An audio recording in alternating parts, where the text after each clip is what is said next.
Hello, welcome to Papa Nick's Music. I'm your host, Papa Nick Lewis, and today we're talking about perfect albums. I've been making some album ranking videos here lately, and in these videos, I occasionally refer to whether or not an album is perfect. And I thought I would take a little bit of time to talk about what I mean when I use the label perfect album. When I first started thinking about doing some videos where I talk about music as opposed to just playing music, this was one of the topics I wanted to address. Perfect albums are like the old definition of pornography, right? I may not be able to define it, but I know it when I see it. It's that kind of thing, right? I know what perfect albums are. I can point to several that I think are perfect, but why do I think they're perfect? And so I've been thinking about this for a while, looking at albums that I think are almost perfect, and then looking at why it's not, and realizing, so that must be one of the qualities of a perfect album. And I have come up with 4 different criteria that I use to judge whether or not an album is perfect. It has to meet all 4 of these tests. If I fail one of these tests, then it's not a perfect album. Before I get into this, a couple of things. Number one, when I say perfect, I am not saying favorite. Okay? It is possible, I can't think of an example off the top of my head, but it is possible that that there is an album out there that I think of as a perfect album, even though it's not necessarily my favorite album by that artist, right? It just means that effort deserves recognition for its consistent execution of what it's trying to do. So perfect doesn't necessarily mean favorite. They should coincide, but they don't necessarily, they aren't codependent. Second, we need to talk about the subjectivity notice. When I'm talking about things like good and bad and perfect and imperfect and all this sort of stuff, these are my opinions. All artistic appreciation is subjective. The aesthetic experience is, by definition, inherently subjective. Just because you like something, that does not make it good. Just because you don't like something, that does not make it bad. There will be things that I like that you do not, and vice versa, and that's fine. That's cool. That is fun. Talking about music that you like with other people who like music is always a fun conversation, right up to the point where somebody starts trying to convince other people that what they think is true is in fact objectively true, that this thing that I like is innately good, which is poppycock. There is no such thing as inherently good or inherently bad art. There is only art that I like and art that I do not like. Anybody who's trying to convince you that their taste is superior to yours by virtue of their training or their experience or what have you, you do not need to listen to this person. Anyway, so with all that said, let's talk about what makes a perfect album. Like I said, I've got four criteria that I use, 4 tests that I use, and the first one is the obvious one. Test number 1: if this is a perfect album, that means you cannot skip tracks. Perfect albums do not have skippers. And here, the example of the album that made me realize that this was a criterion is one of my very favorite albums of all time. It is going to be, if I ever make my list of my top 100 albums of all time, it's going to definitely be in the top 10. It will probably be in the top 5, and it's one of the ones that I'm going to single out to look at for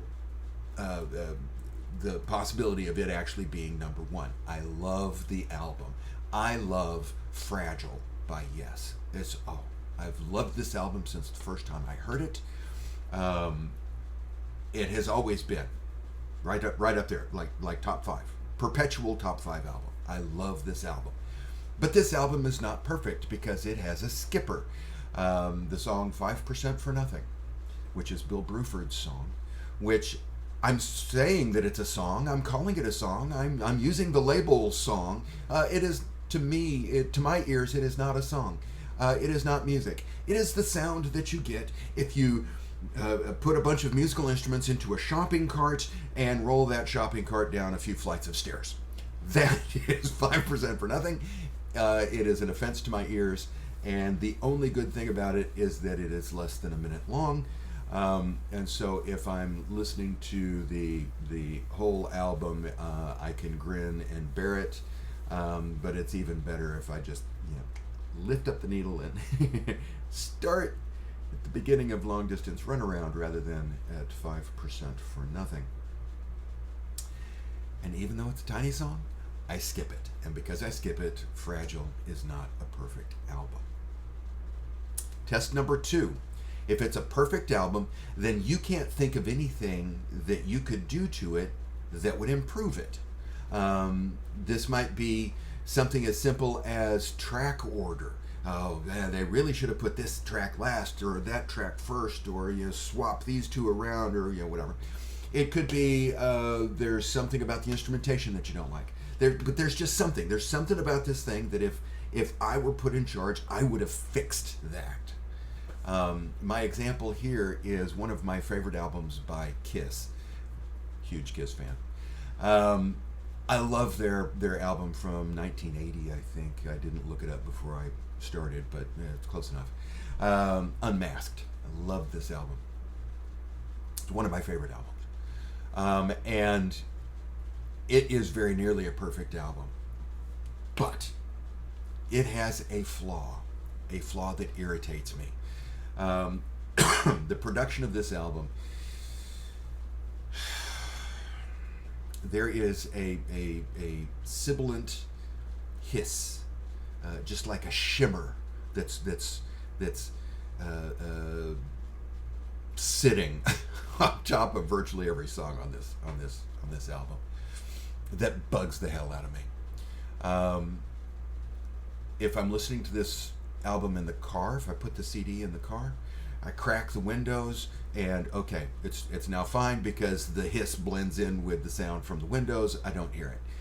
If I'm listening to it on my stereo, just right back over there, then I set the EQ. I dial the treble down noticeably, and everything else is a little muffled. But okay, I'd rather have the muffle and the no hiss than the hiss. I don't know what it is. It's just there's a hiss, and it bugs the hell out of me. If I could take that hiss out, there's a good chance that Kiss would be, or that Unmasked would be the perfect Kiss album.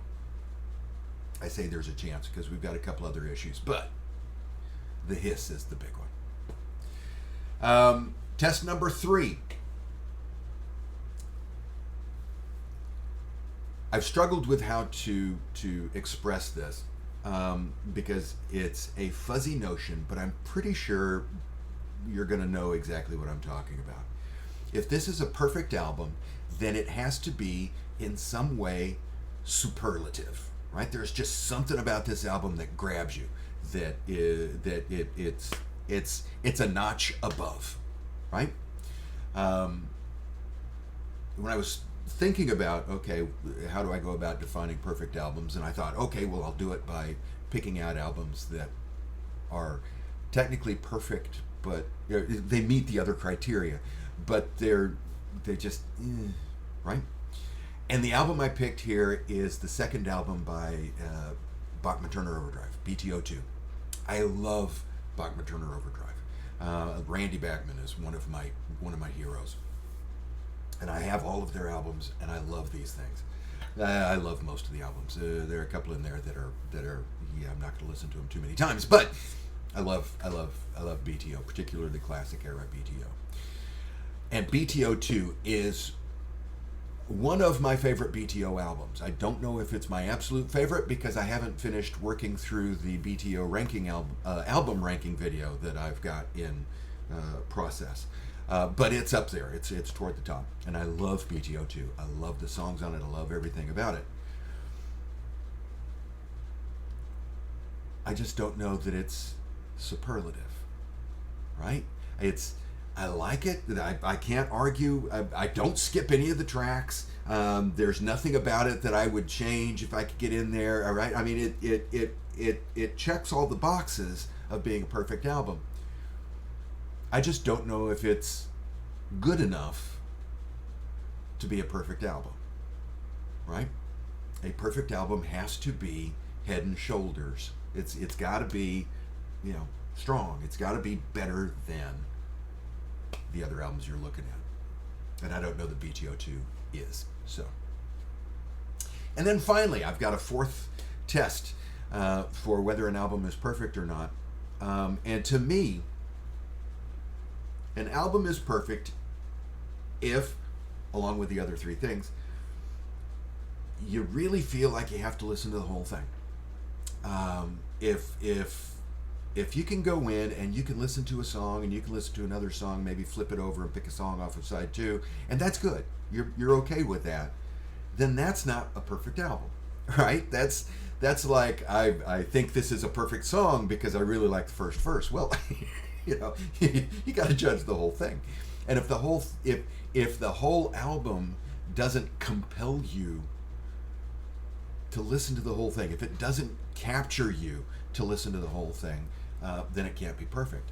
A perfect album is one that you are uncomfortable listening to partially. If you start this thing, you want to finish it. And this is the reason why I don't think the Beatles' Sgt. Pepper's Lonely Hearts Club Band is a perfect album.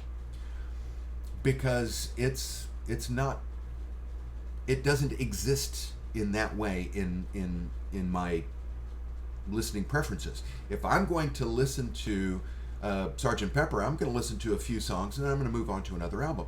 I love the album. I love virtually every song on it. There are no skippers. I can't think of anything I would do that would make it better, and it is definitely a superlative effort. It's just, I'm perfectly okay to put it on and listen to Fixing a Hole and then flip it over and listening to Good Morning, and then putting it in the sleeve and moving on to to another album, right? And you shouldn't feel that way if it's a perfect album. To go back to the other albums on the list, I am not saying BTO2 is a better album than Sgt. Pepper's Lonely Hearts Club Band. Do not interpret what I'm about to say as that. But I'm physically uncomfortable listening to just one song off of BTO2. Once I start that thing, by God, I want to finish it. I have absolutely no problem at all listening to a couple of songs off of Sgt. Pepper. It has to capture you for the duration, if it's going to be perfect. So, anytime I'm talking about albums and I start rattling off whether something is perfect or arguably perfect, these are the things I'm looking at. If it's a perfect album, I can't skip any of the tracks. I can't think of anything that would improve it. I think that it is superlative, either in comparison to the other works that the artist has done or its peers in terms of its time frame. And I'm uncomfortable if I can't listen to the whole thing. In the coming weeks, I'm going to be picking out some albums that I think are perfect and explaining why I think, showing how they hit all four of those. Or I'm going to be picking some albums that I think could be perfect if it weren't for going through the four. If you've got suggestions for albums that you think are perfect, feel free to drop them in the comments below. Otherwise, I'm just going to be going by my own sense of what's perfect, what's close to. But we're going to be having this debate. By God. But that's it for today. If you enjoyed this chat, then I would appreciate you clicking the like button. If you would enjoy similar chats in the future, or if you think you would enjoy similar chats in the future, excuse me, then go ahead and subscribe. And if you subscribe, click the little bell. I mean, come on, you know this. If you've got any suggestions, if you've got any comments, please feel free to leave them below. I will be happy to have whatever conversation you want to have. I enjoy talking about music, as you can tell. And thank you very much for watching today. And I hope that the rest of your day is, let me roll for my word, I hope the rest of your day is harmonious. See you soon.